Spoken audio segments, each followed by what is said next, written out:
Visakha steel plant అనేది మాకు personal అధ్యక్ష చాలా స్పష్టంగా సుమారుగా 13,000 కోట్ల రూపాయలు 14,000 కోట్ల రూపాయలు మేము తీసుకొచ్చి ఇంజెక్ట్ చేసింది ఏంటి అధ్యక్ష? ప్రైవేటీకరణ జరగకుండా. అది సింపుల్ లాజిక్. నంబర్ 1. నంబర్ 2, నేనే స్టేట్మెంట్ ఇచ్చా, ప్రైవేటీకరణ జరగదు అనే స్టేట్మెంట్ ఇచ్చాను. గౌరవ సభలో ఇచ్చాను sir. In the floor of the council I made a statement on behalf of Andhra Pradesh government. ఎట్లా సార్ ఇది? ఇప్పుడు నేను అడగదలుచుకున్నా, మీరు ఈ రెజల్యూషన్ కి మీరు ఒప్పుకుంటున్నారా లేదా? మీరు చెప్పండి, ఈ రెజల్యూషన్ మీరు తీర్మానానికి ఒప్పుకుంటున్నారా లేదా? మీరు సూటిగా చెప్పండి సార్. సార్, మేము మాట్లాడినప్పుడు మా పార్టీ తాలూకా అభిప్రాయాన్ని మా రెజల్యూషన్ కూడా పెట్టాము. ఆ పెట్టిన పూర్తి వివరాలని చెప్తాము. దయచేసి ఇప్పుడు డిస్కషన్ ఏంటంటే, జరుగుతున్న చర్చ ఏంటంటే, ఏదైతే మంత్రి గారు ఆవేశంగా ఏ సందర్భంలో కానీ ఆ పిక్కుంటారనే మాట రికార్డులో తొలగించాలి. ఆయనకే చెడ్డపేరు ఆయన జీవితంలో మచ్చ లేచి ఓందాగా చెప్తే ఆయన తాలూకు అమలతను నిలబడతారు. లేకపోతే ఆయన జీవితంలో మచ్చ ప్రజలు తెలుస్తారు. రేపు మాకు అభ్యంతరలే. కానీ ఇలాంటి పరుష పదాలు మహిళా సభ్యుల మీద అలాంటి పరుష పదాలని వాడటం అనేది సమంజసం కాదు. అది సభా సంప్రదాయం కాదు. చెప్పండి మంత్రి గారు.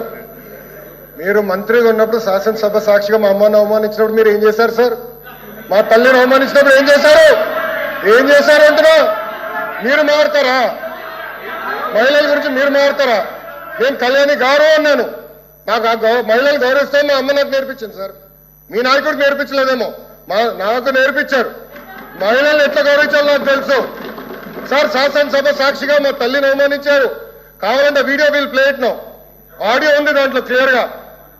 ఒక తల్లి ఆవేదన బాధ నాకు తెలుసు సార్. నేను చూసా. 3 నెలలు పట్టింది మా తల్లి రికవర్ అయ్యడానికి. You please don't lecture me on respecting women. నేను కళ్యాణి గారు అన్నాను. కానీ రికార్డులు లేని మేడం గారు అన్నా. ఏకవచ్చంతో ఏనాడు నేను మాట్లాడలేదు సార్. మాకు చిత్తశుద్ధి ఉంది సార్. వినండి సార్, మీకు ఓపిక లేకపోతే బయటకు వెళ్ళండి. I no problem. Please listen. మీ తల్లిని అవమానిస్తే మీరు రిటర్న్ మారుతారా? మీ భార్యను అవమానిస్తే మీరు రిటర్న్ మారుతారా?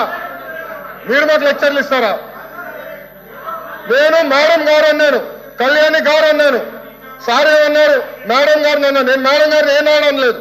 మహిళలంటే నాకు గౌరవం సార్. ఆయన పార్లమెంట్ రెస్పెక్ట్ ఉంది. అరే మీకేం తెలుసా? అట్లా మారుతా లూజ్గా ఏం మారుతున్నారో తెలుసా మీకు? ఒక తల్లిని అవమానిస్తే ఎంత బాధపడుతుందో మీకు తెలుసా? నేను చూశాను. 3 నెలలు 100 రోజుల బాధ వేదనతో నేను చూశాను. మీరు చూసారా? ఒక మహిళ అవమానిస్తే, శాసనసభ సాక్షి అవమానిస్తే ఎంత కుమిలిపోయిందో నేను చూశాను. మీరున్నారా? మాట్లాడచ్చు మీ తల్లి గురించి మాట్లాడతారా? ఈరోజు ఇదే మీకు నేర్పించింది మీ ఇంట్లో. ఈ రోజు కూడా మీ కార్యకర్తలు ఏం చేస్తున్నారండి? మా మహిళలు వ్యతిరేకంగా పోస్టులు పెడతారా? మా మహిళలకు ఇచ్చి వచ్చే విధంగా పోస్టు పెడతారా? పొరపాటున మా ఒక్క కార్యకర్త భారతిరెడ్డి గారి వ్యతిరేకంగా పోస్ట్ పెడితే జైలుకు పంపించిన ఘనత తెలుగుదేశం పార్టీది. అది మాకున్న చిత్తశుద్ధి.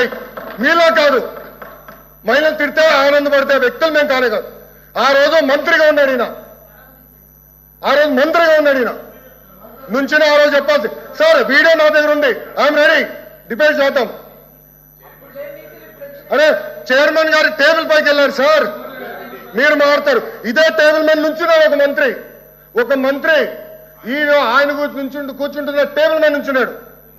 కావాలంటే పర్మిషన్ ఇవ్వమని చేరు విశ్వాసం చూపిద్దాం. మీరు గౌరవం గురించి మాట్లాడతారు. మా పైన